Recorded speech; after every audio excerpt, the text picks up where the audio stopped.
of the Texas Rangers, starring Joel McRae as Ranger Jace Pearson. Another authentic reenactment of a case transcribed from the files of the Texas Rangers.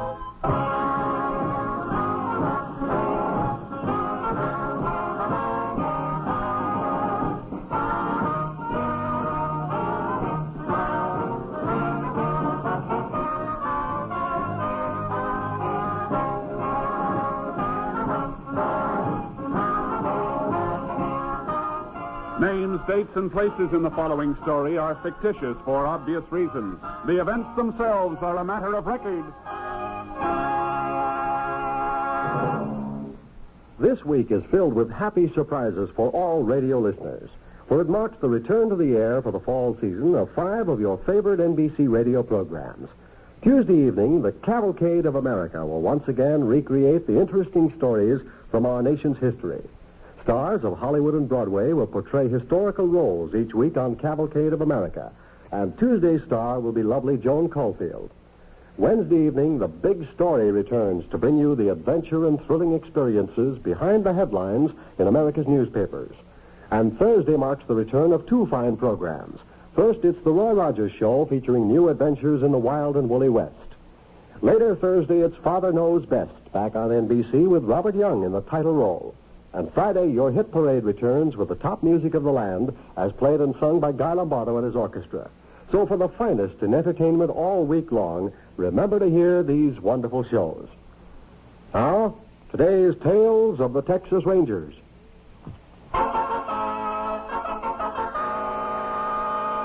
And now, from the files of the Texas Rangers, the case called 3 Victims.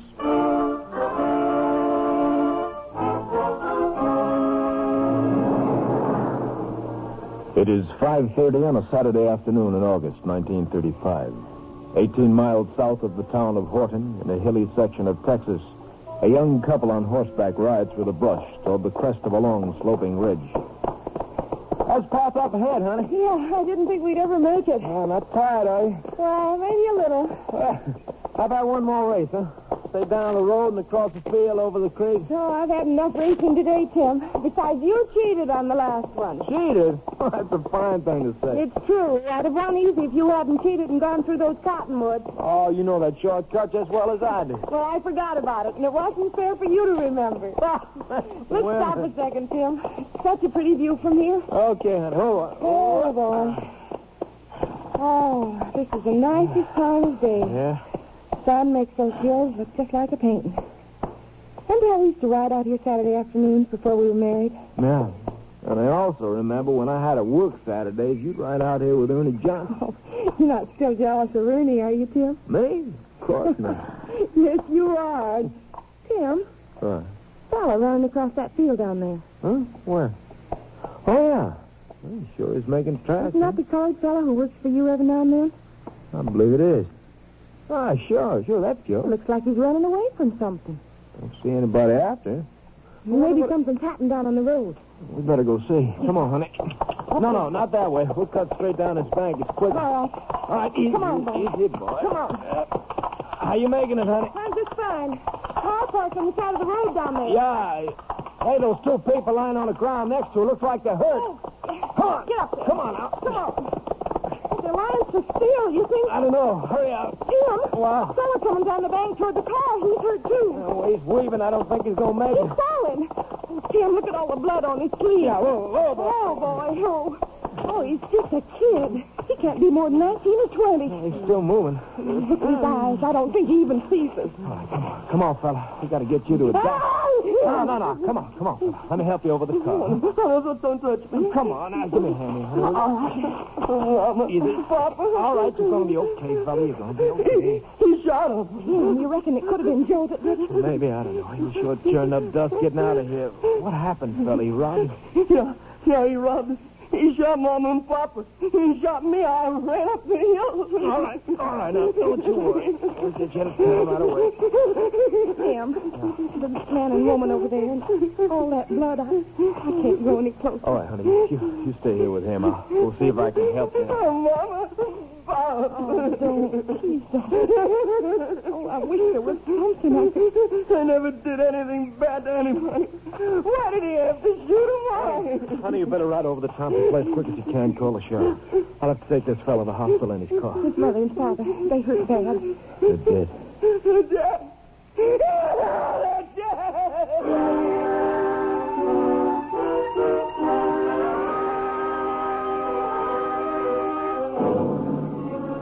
When the sheriff was notified of the crime, he sent his deputies to the scene of the shooting and requested assistance from Texas Rangers. Then he drove to the hospital to talk to the injured boy. The young man identified himself as Henry Ellman, but was in no condition to give the sheriff a detailed account of the killings. In the meantime, Ranger Jace Pearson arrived at the spot where the bodies were found and began questioning Alice Duncan, who had returned after calling the sheriff.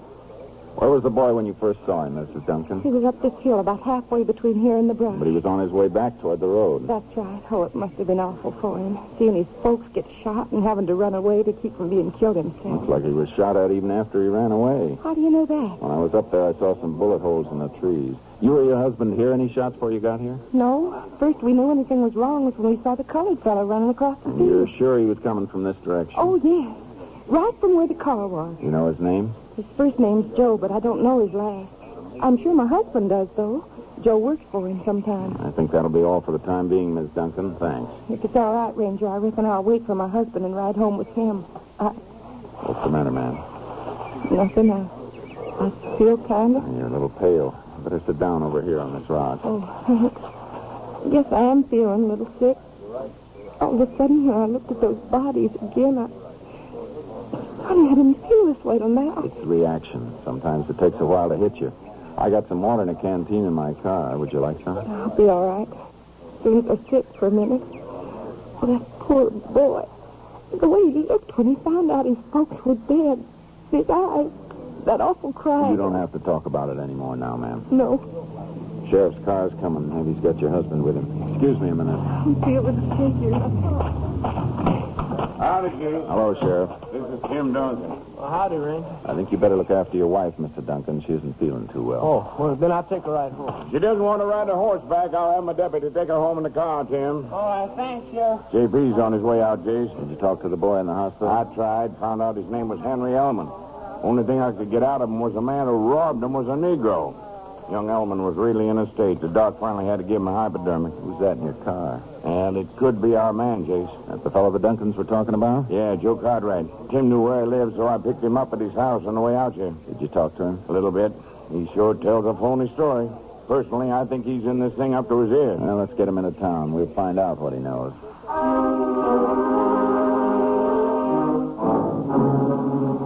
The sheriff took Joe Cartwright ahead in his car, and I followed. On the way into town, I radioed for a lab man to check over the scene of the shooting. Joe was fingerprinted and photographed. 20 minutes later, the sheriff brought him into the office. Go ahead, Joe. Yes, sir. Sit down. Yes, sir. Ranger Pearson wants to ask you some questions. Please, Mr. Sheriff, I got a headache. I got it real bad. Where were you between 5 and 6 this afternoon, Joe? I reckon I was home, sir. Now, wait a minute. You told me before you were at the car where the people were killed. Please, my headache. My back, too. I can't think. I'm so tired. Were you at the car, Joe? Yes, sir. Reckon I was. Did you kill Mr. and Mrs. Ellman? No, sir. I didn't kill nobody. How'd you happen to be at the car? Well, sir, I was walking along this road, and I hear shooting. I run to see what it was, and when I got to the car, I seen two people laying on the ground. Looked like they're dead. Tell the ranger what you did then. Well, I wanted to call the police, so I run across the field to Mr. Smith's house. That's about 3 miles from the car. I know Mr. Smith. He got a phone. Or did you call? No, sir. Mr. Smith, he went home. What'd you do then? I started running some more. Down toward the store near where my house is. I know that is the next phone. But you never did phone, did you, Joe? No, sir. Why not? Well, I was cutting across the field, and when I got almost down to the road, I hear sirens making a big noise and a couple of cars coming along fast. So I know somebody done already called the police. Then you went back to your house and didn't bother any more about it. That right, Joe? Yes, sir. I had to feed my hog. I don't think you're telling us the truth. I am telling the truth, Mr. Sheriff. I didn't kill nobody. See your sleeve a second, Joe. My sleeve? Uh-huh. You know what this spot is on the corner of your cuff? No, sir. It's dried blood. How did it get there? I don't know, sir. And maybe when I bent over them people to see if they was dead, I might have touched some of the blood. And you might have got it on you when you killed them. I didn't kill them, I tell you. Ain't nobody can say I did. Could be you change your story when their boy gets a look at you. Their boy? Yeah, he wasn't killed. And he'll be able to identify the man who shot his parents. Mr. Ranger, please. I don't know what this is all about, and my head's hurting bad. Let me get some sleep, please. Sheriff, can you arrange a special lineup for tomorrow morning? I reckon so. Henry Elman should be able to come over by then. Joe, you anything else to tell us? No, sir. Think it over. We'll talk to you again in the morning.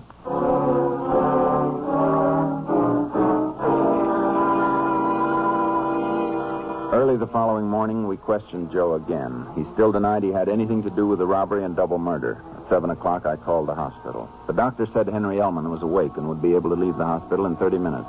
I asked the sheriff to prepare for the lineup. Then I left for the hospital. It was only 3 blocks from the sheriff's office, but I took my car to save Henry the walk.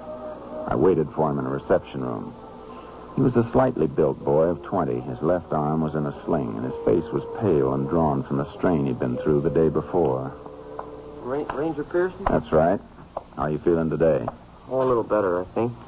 The doctor said the bullet went through the fleshy part of my arm. He said I'd only have to wear the sling for a few days. That's fine. The doctor said you thought you had the man who held us up. We're not sure. We'd like you to make an identification. Well, I'm not real certain I can identify him. You must have gotten a pretty good look at him. Well, yes, I did, but everything happened so fast, I'm not sure I'd know him. I'll just do the best you can. Well, I better get going. Will there be a lot of men to pick from? 6 or 7. We always like to have at least that many when we use the lineup for identification. Oh. Go ahead. Thanks. I'm not sure I can walk all the way over to the jail. My car's right out here. Oh, thanks, Ranger. That's nice of you. Henry, I hate to bother you with a lot of questions, but it's important that we know exactly what happened yesterday. You're the only one who can tell us. I'll try not to think about it. When I think about it, I get an awful feeling inside. Yeah, we can wait a little while before we ask you anything. The lineup will be enough for one morning. No. Maybe it'd be better if I talk about it. I gotta talk about it sometime. Now, here's the car. You get in first, Ranger. All right. You make it all right? Yeah. I can make it. I've never been in a police car before. It's interesting.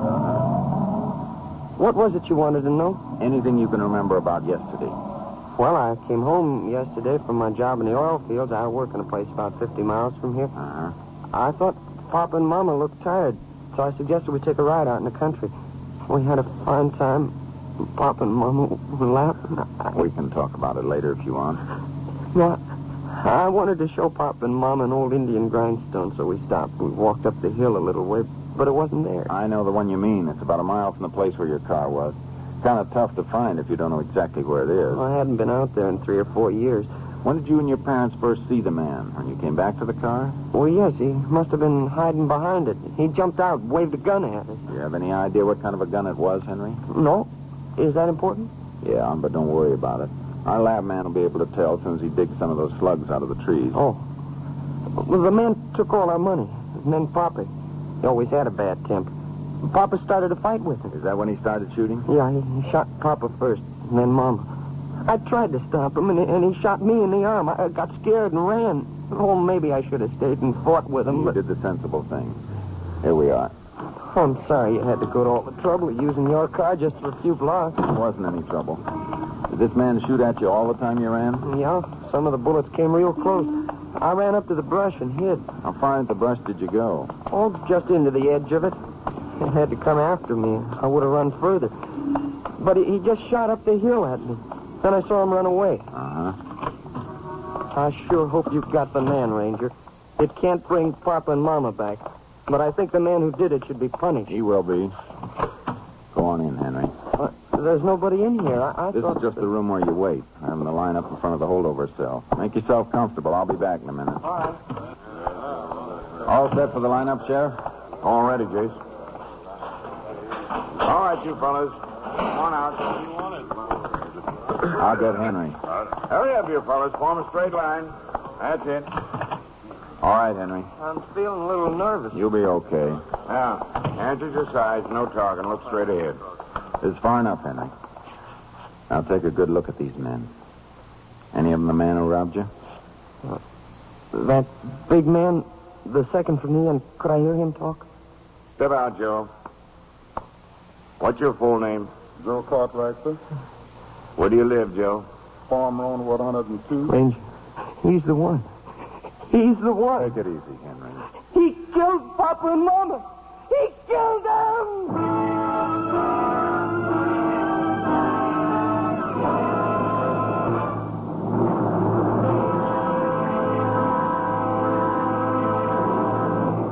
In just a moment, we will continue with Tales of the Texas Rangers, starring Joel McCrea as Ranger Jace Pearson.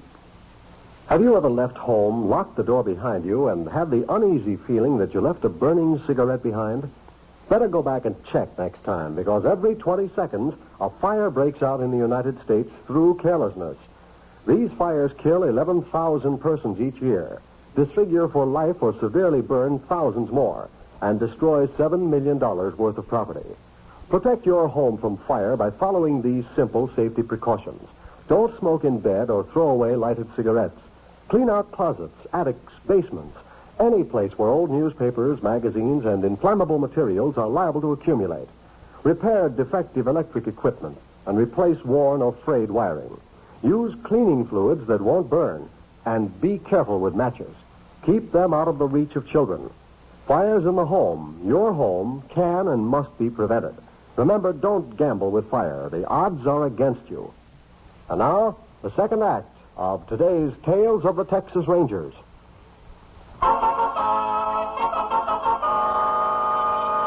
We continue now with Tales of the Texas Rangers and our authentic story, Three Victims.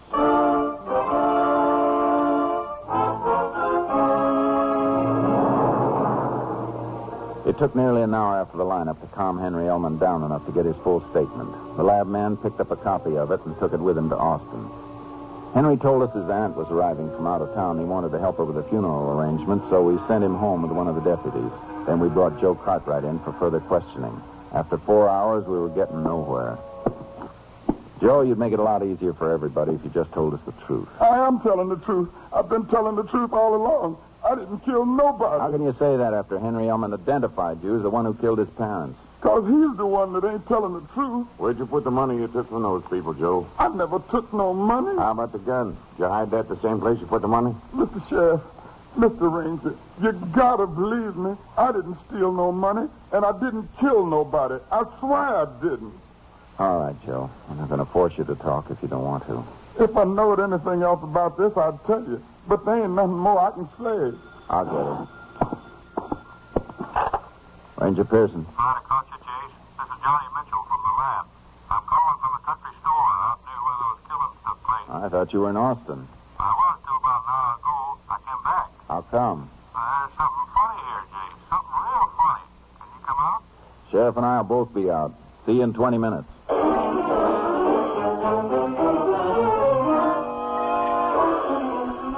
When we reached the place where the Elmans had been killed, we spotted Mitch halfway up the hill. We climbed the path. Mitch stood at the edge of the clearing looking into the brush. He turned around as we approached him. Jay, this thing beats me. I can't figure it out. What's on your mind, Mitch? Well, according to Henry Elman's statement, he came up this hill and hid in the brush. Must have been just about where we were standing. That's right. He also said the killer was shooting up the hill at him. Reckon he was. There are bullet holes in the trees all the way up the hill. 6 of them. 5 on the way up and 1 in that tree further up behind this brush. Bullets all came from a Smith & Wesson 38. What are you getting at? Well, take a look down at the road. How far would you say it was from there to this brush up here? Maybe 60 feet. 63 to be exact. I measured it. Now turn around and look up the hill.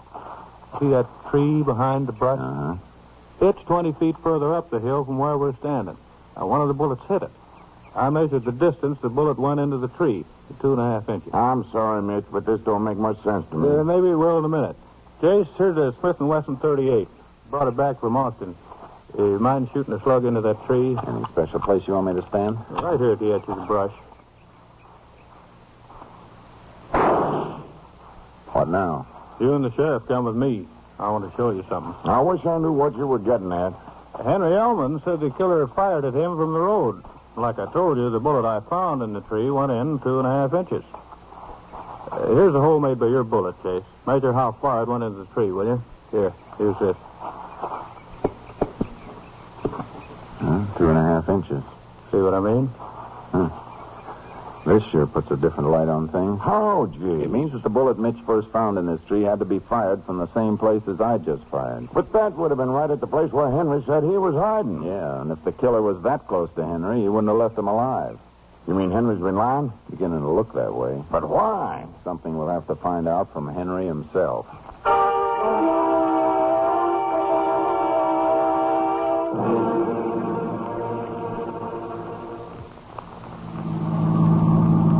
That must be the only place up ahead on the right, Jace, the one with the wreath on the door. I've been thinking about it. If Henry was lying, there's only one answer I can see. He's the one who killed his parents. We can't be sure of that yet, but he's going to have a lot of explaining to do. Well, there's only one thing that bothers me. Henry was wounded, too. Just in the arm. Wouldn't be the first time somebody shot himself trying to cover up a crime. The whole thing's unbelievable, though. What could ever make a boy hate his folks enough to shoot him down in cold blood? If Henry did do it, we're dealing with a psychopath, and a clever one. It's not going to be easy to get the proof we need. Yes. Oh, what can I do for you, Ranger? We'd like to see Henry Elman. Henry's down at the undertaking parlor, I think. I'm his aunt. Can I help you? You expect Henry home soon? He said he'd be back at 5 o'clock. It's almost that now. Could we talk to you, ma'am, alone? Why, certainly. Come in. Oh, we've had so many people in all day. Everybody feels so sorry for Henry. Poor boy. Let's see. I think we can talk in the kitchen. Yes. I'm afraid you'll find things a mess out here. People have been coming in since morning. Haven't had a chance to even do the breakfast dishes. That's all right, ma'am. We'd like to ask you some questions about Henry. Is something wrong? Just routine. Nature of this case means we have to check every possible angle. Oh, of course. I still haven't gotten over the shock. Feel like I'm walking around in a bad dream.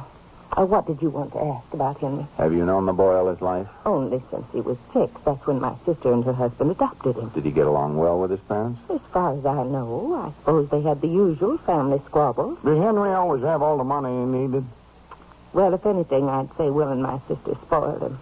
He always had plenty of spending money. Uh-huh. Not counting the strain he's been under the past couple days, does he get upset very often? Well, I'm not around him too much, but I do know once he tried to commit suicide. When was this? About 3 years ago. The family was visiting me in San Antone. Henry shut himself in the garage and started the car. We just found him in time. He said it was an accident, but I never believed it. Do you know if he's been depressed about anything since then?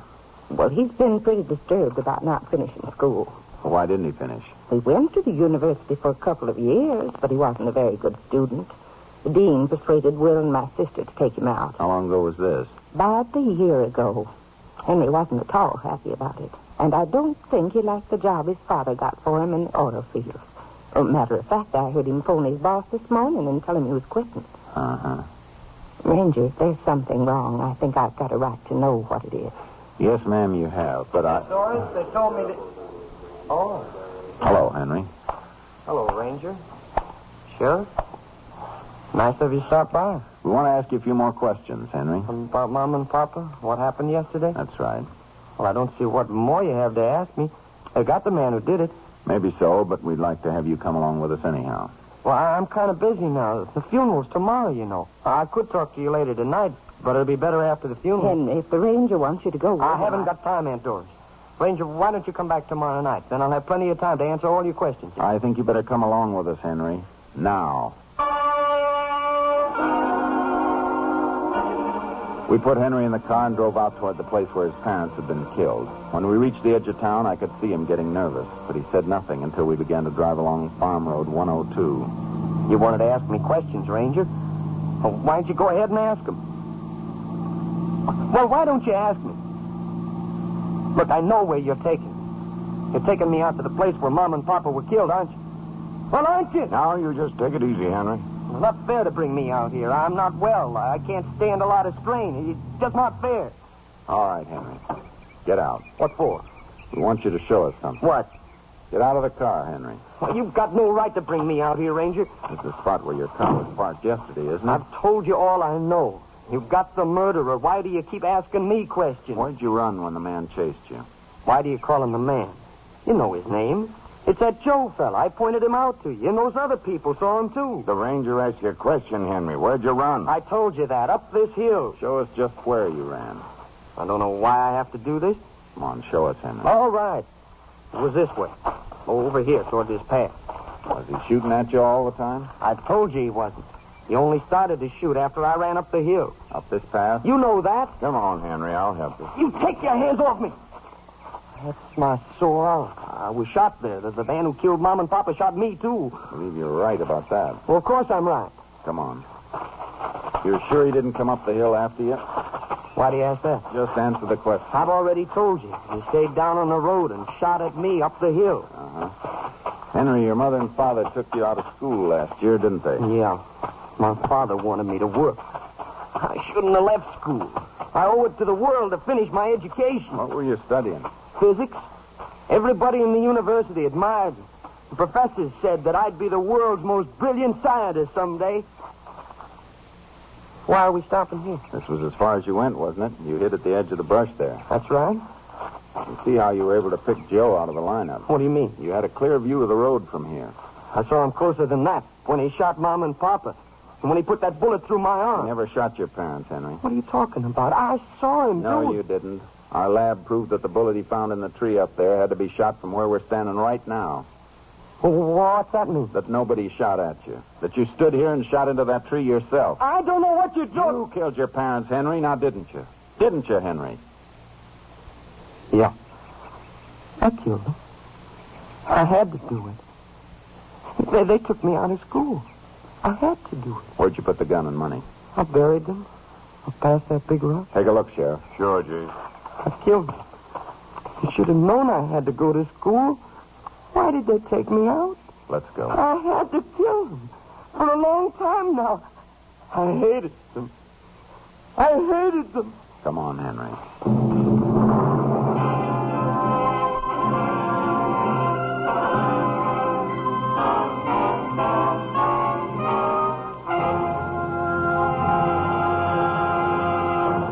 In just a moment, we will tell you the results of the case you have just heard. Here at NBC, we're all excited about the 5 great programs which return from their summer vacations this week. And we know that all radio listeners will be happy that many of their favorite shows will once again be a regular part of our program lineup. Listen to this list of top entertainment. The Cavalcade of America, Big Story, The Roy Rogers Show, Father Knows Best, and Your Hit Parade. Tuesday, Joan Caulfield will star in the Cavalcade of America dramatization of The Patriot with Chestnut Curls. Wednesday's Big Story broadcast comes directly from the front pages of the Detroit Free Press and is a story which will touch your heartstrings.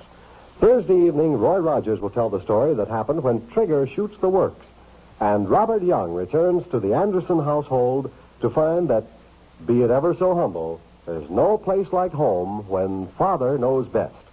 And Friday evening, Guy Lombardo and his orchestra will play and sing America's favorite popular music on Your Hit Parade. Make a note to hear all of these popular programs on NBC.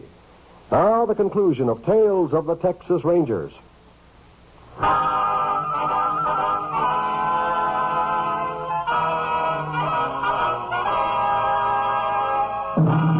And now, here are the results of the case you have just heard. Joe Cartwright was immediately released from jail. Henry Ellman made a full confession to the murder of his parents. On November 21st, 1935, he was given a sanity trial in the county court. A 6-man jury declared him legally insane. Henry Ellman was committed to a state mental institution. Next week, Joel McRae in another authentic reenactment of a case from the files of the Texas Rangers.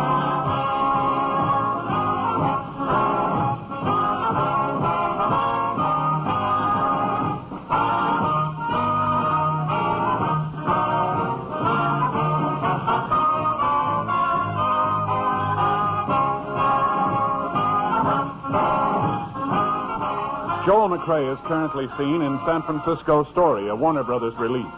The cast included Tony Barrett, Virginia Gregg, Bert Holland, Ken Christie, Ernie Newton, and Roy Glenn. Technical advisor was Captain M.T. Lone Wolf Gonzalez of the Texas Rangers. This story was transcribed and adapted by Charles E. Israel, and the program was produced and directed by Stacy Keach. Tales of the Texas Rangers is heard overseas through the worldwide facilities of the Armed Forces Radio Service. Hal Gibney speaking.